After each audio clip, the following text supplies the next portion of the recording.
Hey everyone, it's technology expert Burton Kelso here with another tech tip to help you get the most out of the technology in your life.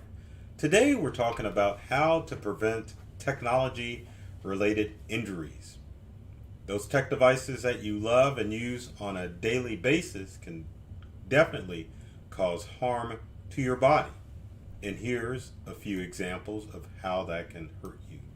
If you're experiencing any of the following symptoms, and almost kind of sound like a doctor's ad, but yeah, if you are suffering from tension headache, neck pain, wrist pain, or even lower back pain, and let me move that logo so that you can kind of see that. There you go. Lower back pain or low back pain could be a possibility that your tech devices are the cause of some of these problems. That's right.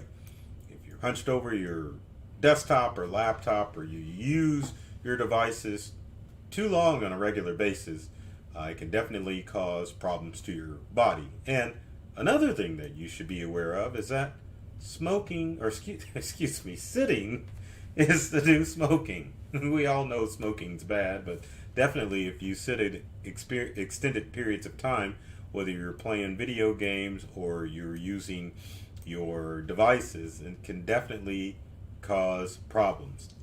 And I know you've seen yourself bent over your tech devices doing this motion, and it doesn't matter what technology device you use, whether it be a laptop or desktop like I'm sitting in front of, or even an Apple iPad. That one's got a sticker on it. Let's find one that one's got a sticker on it too, but you get the gist of it. You're just in front of your devices, just bent over, just doing stuff, and obviously that can cause harm to your body. So there's several things that you need to look out for that are causing issues with your body when it involves your tech devices. And then there's some quick tips other than not using them that are going to help you get more enjoyment out of those tech devices that you use and to help prolong some of the injuries that you may have. So let's get to it. So number one is going to be swiper's thumb.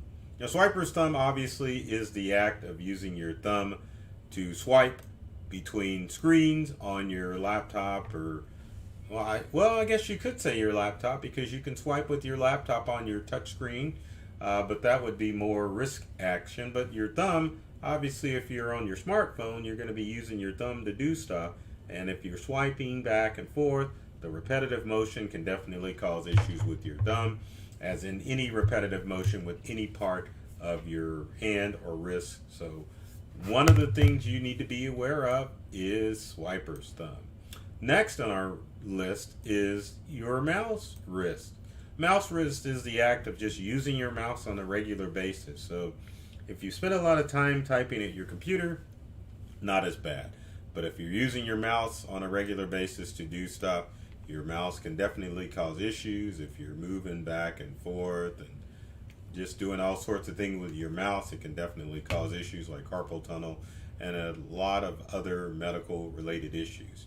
Now the next item many of you probably haven't even thought of, but the blue eye strain, which is what happens when you look at your tech devices for an extended period of time.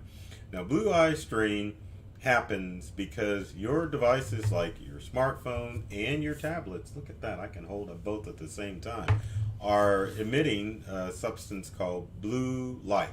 Now the sun emits blue light and basically is a low grade type of, I won't say radiation, but a low grade of energy that the sun and all of your tech devices emits. The good thing about blue light is that it can definitely keep you up and going, helps with memory, but the downside is that blue light can definitely disrupt your sleep patterns, causing you not to get the deep type of sleep you need. And obviously if you don't get enough sleep, it can cause stress and irritability and problems in your life and your health. Now, one of the funniest things that I've seen is the Fitbit compulsive disorder, which basically boils down to this. If you've got a fitness device like I do, you can get into the habit of trying to meet your fitness goals when you get your Fitbit or your Apple Watch like I've got here before, or on me right now. Now, the problem with that is if you haven't exercised forever, you can cause undue body injuries by trying to meet your fitness goals, by trying to reach 10,000 steps or more like your device suggests. So obviously you want to do that in moderation, and make sure that you're not overdoing it when it comes to trying to meet those fitness goals with your fitness watch. Now the next one, probably many of you are guilty of, which is the tablet bicep. And what does that mean, tablet bicep? Does that mean you're grabbing your tablet and you're doing curls and you're making sure that your tablet is helping you get pumped up? No, it's actually the act of using your tablet like this. So if you have the habit of using your tablet like this, it can definitely cause issues with your arms, because your arms aren't supposed to be held in strange positions like that on a regular basis. It can definitely cause body damage. So if you're doing the tablet bicep, you don't want to do it. Next on our list is the standing desk ache. And this picture kind of epitomizes what can happen if you have standing desk ache. So what happens with people with standing desk is that they'll purchase one, but they don't have proper posture when they're using their standing desk. They'll lean on one leg or the other, and it causes all sorts of issues with the hips, because when you're standing, you really shouldn't be standing like a stork. You definitely need to stand on both legs, distributing your weight evenly, not standing on one leg like you're a stork. If you do so, it can definitely cause issues. So next on our list is problems that you can occur is what's called baker's elbow or student's elbow. Now, if you get into the habit of leaning on your elbow, doesn't matter if you're doing it in your chair like I'm doing right here, it can definitely cause problems with your elbow if you put too much pressure on your elbows. When you're sitting at your desk, you shouldn't be leaning on anything at all. You should be sitting up in a good posture, not using your elbows to support yourself at all, because it would cause problems. Now the next one I'm laughing at, because if for our younger folks or younger people in your life, the gamer's rage tension. Now, we guess we could call it technology tension, because sometimes people get so stressed out by their tech devices that they just cause undue health issues because they're constantly letting that technology stress them out. So if you find yourself stressed out by technology, you need to take measures to make sure that you're not getting stressed out.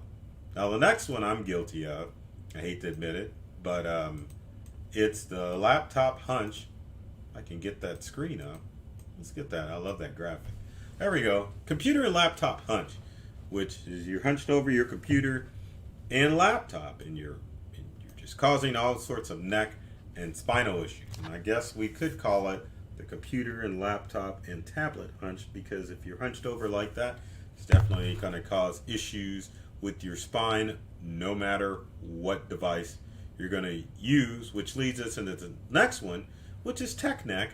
And tech neck is just the act when you're hunched over your devices like your phone. It's going to cause spinal issues as well. I threw that in there just for the simple fact of let you know that some people have that issue hunching over their tech devices. Next is texters or gamer's thumb. The act of using your thumbs to text back and forth on a regular basis can cause issues. Again, repetitive motion of using those thumbs, not only swiping, but, and I'm exaggerating, but you like that, just texting. But beware of that, it causes issues. So with all of these, obviously, prevention is better than the cure. So it's easy to say, don't do that, but there are certain steps that you obviously need to take to make sure that you're ensuring that you are protecting your body from technology issues. And the first one is pretty obvious. The first piece of advice is to use good posture with all your devices. So Well, that means sit up straight. Don't bend over your devices and be careful how you're using them. It's not to say that you've got to use your smartphone like this, but if you use it, you want to use it at a slight angle, not all the way down like this so that you're hunched back over. You want to use it, and you don't want to support your elbows with your smartphone or with your tablet because it's bad for you. So you want to make sure that you're keeping it at a decent angle. Or maybe you can prop it up. This is going to be a bad example here, but your smartphone or tablet, they do make devices. That's kind of embarrassing. I have the iPad upside down. But yeah, you could prop it up and then just use it so that way you're not holding your device. Same thing with your smartphone. You can definitely prop that up. Now, if you're sitting in front of a computer or even a laptop, make sure that you're putting it on a stable surface and not a surface that's so low that you're hunched over looking at your laptop or even your desktop screen. You always want to try to keep these devices at eye level, and it doesn't matter if you're holding it like this or holding it like this. The Apple logo's in the right position. You want to make sure that your computer's at an even distance at eye level so that you're not bending down or leaning or slouching or anything like that. My next piece of advice is to use the 20-20-20 rule. And maybe some of you have heard that, but maybe some of you haven't. But the idea is that when you're using technology, you need to take a 20-minute break every minute, or every 20 minutes you should take a break. Probably for a good 20 minutes, but many of you can't do that. But while you're taking breaks every 20 minutes, what you want to do is you want to focus, like I'm doing now, on an object that's about 20 feet away. So every 20 minutes, you want to stop and get off of your technology devices. You want to look away for 20 seconds and focus on something that's 20 feet away or more to make sure that you're taking a break from the screen strain that you may be having on your tech devices. Next, my personal favorite is to use voice command technology. Now, obviously, you don't want to use this type of technology when you're out and about distracting people from doing stuff, but get in the habit of using voice commands in order to either dictate to save yourself from typing, or just voice commands in order to control your computer and all of your other smart devices. I know a lot of those commands are listed under the accessibility features on both Windows and Mac, but they're built in, and obviously if you own an iPhone or an Android device, I know these are both Apple devices, and how the heck did I turn the light on to that? That's interesting. But anyway, if you own a tablet or a smartphone, you've got the ability to, that's my phone that's on. How did that happen?